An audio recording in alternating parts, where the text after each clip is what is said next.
দর্শক, পাহাড়ি অঞ্চলের পাহাড়ি মানুষজন বিভিন্ন রকমের ঐতিহ্যবাহী খাবারগুলো রান্না করে খায়, যেগুলো সম্পর্কে আমরা অনেকেই জানি না। আজকের ভিডিওতে আমি আপনাদেরকে একটা পাহাড়ি ঐতিহ্যবাহী খাবার রান্না করা দেখাই। এগুলো হচ্ছে পাহাড়ি মাশরুম। এই মাশরুমগুলোর সাথে গাজর কুচি নিয়েছে, এটা খাবারের উপকরণ হিসেবে ব্যবহার করা হবে। আচ্ছা, মাশরুম কিভাবে তারা চাষ করে সেটা একটু দেখিয়ে নিই আপনাদেরকে। একটা ঘরের মধ্যে বস্তার মধ্যে অনেকগুলো মাশরুম চাষের যে উপকরণ সেগুলোকে একত্রিত করে ঘরটা কয়েক মাসের জন্য আবদ্ধ করে রাখা হয়। তারপর একটা সময় মাশরুমগুলো বের হয়ে আসে। এরপরে দেখুন, ওই মাশরুমগুলো বিভিন্ন খাবারের সাথে তারা মিক্স করে খায়। এগুলো হচ্ছে চালের তৈরি নুডলস। এই নুডলসগুলো এই খাবারটা তৈরির একটা উপকরণ হিসেবে ব্যবহার করা হচ্ছে। এরপরে এগুলো ধনে পাতা কুচি, তাহলে দিল গাজর কুচি, ধনে পাতা কুচি, তারপরে মাশরুম কুচি। এরপরে ডিম এবং মাংস কিমা কিমা করেছে, এগুলো মিক্স করছে। এগুলো সবগুলোর সাথে একসঙ্গে মিক্সিং করা হবে। এই যে দেখতে পাচ্ছেন, ঠিক পেঁয়াজও যেভাবে আমরা বিভিন্ন কিছু দিয়ে মিক্সিং করে মাখি, ওইভাবে আসলে মাখছে ওরা, দেখতে পাচ্ছেন। এরপরে পরিমাণ লবণ দিয়েছে। এরপরে বিভিন্ন রকমের মশলা দিয়ে এটাকে একটা মশলা তৈরি করছে। এরপরে মোংলায় যেভাবে তৈরি করে আমাদের বাজারগুলোতে, ওইভাবে পাতলা করে নিয়েছে আটাগুলোকে, নিয়ে ওর ভিতরে এই মশলাগুলো দিয়ে রোল তৈরি করা হচ্ছে। তারপরে একটা ফ্রাই প্যানের মধ্যে একটা একটা করে দেওয়া হচ্ছে, এগুলোকে ভাজি করা হবে। দর্শক, আসলে পাহাড়ি অঞ্চলের মানুষজনের খাবারগুলোর সিস্টেম কিন্তু আলাদা ওদের, আর খাবারের যে বিভিন্নতা সেটাও কিন্তু আলাদা আমাদের চাইতে।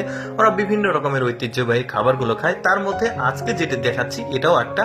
এছাড়াও কিন্তু আমার পেজে আপনি পাহাড়ি বিভিন্ন রকমের খাবারের ভিডিওগুলো পাবেন। তো যাই হোক, যখন এই খাবারটা ভাজি করা হয়ে গেছে এই রোলের মতো জিনিসটা, ও আগে এটাকে টেস্ট করে দেখছে যে খাবারটা কেমন হয়েছে। কারণটা হচ্ছে টেস্ট করার কারণ, ও কিন্তু এখন এগুলোকে প্যাকিং করে বাজারে নিয়ে গিয়ে বিক্রি করবে। এটা তার কিন্তু বিজনেস, দেখতে পাচ্ছেন। তো প্যাকেটিং এর ব্যাপারটাও কিন্তু খুব চমৎকার, খুব যত্ন সহকারে সে কিন্তু প্যাকিং করছে। এটাকে আপনি রোলও বলতে পারেন, কারণ এর মধ্যে জাস্ট সবজি মাংস দুইটা তো দেওয়া আছে। এটা সুন্দরভাবে প্যাকিং করছে, এটাই তার আসলে ব্যবসা। এই ব্যবসাটা করে আসলে পাহাড়ি এই মহিলাটা জীবন ধারণ করে।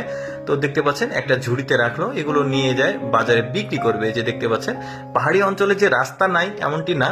চায়নার পাহাড়গুলো কিন্তু খুবই উন্নত মানের, তাদের রাস্তাঘাটও কিন্তু খুবই সম্প্রসারিত, খুবই ভালো।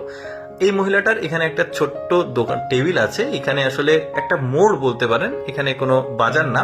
তো এই মোড়ে সে আসলে এই খাবারগুলো নিয়ে এসে বিক্রি করে।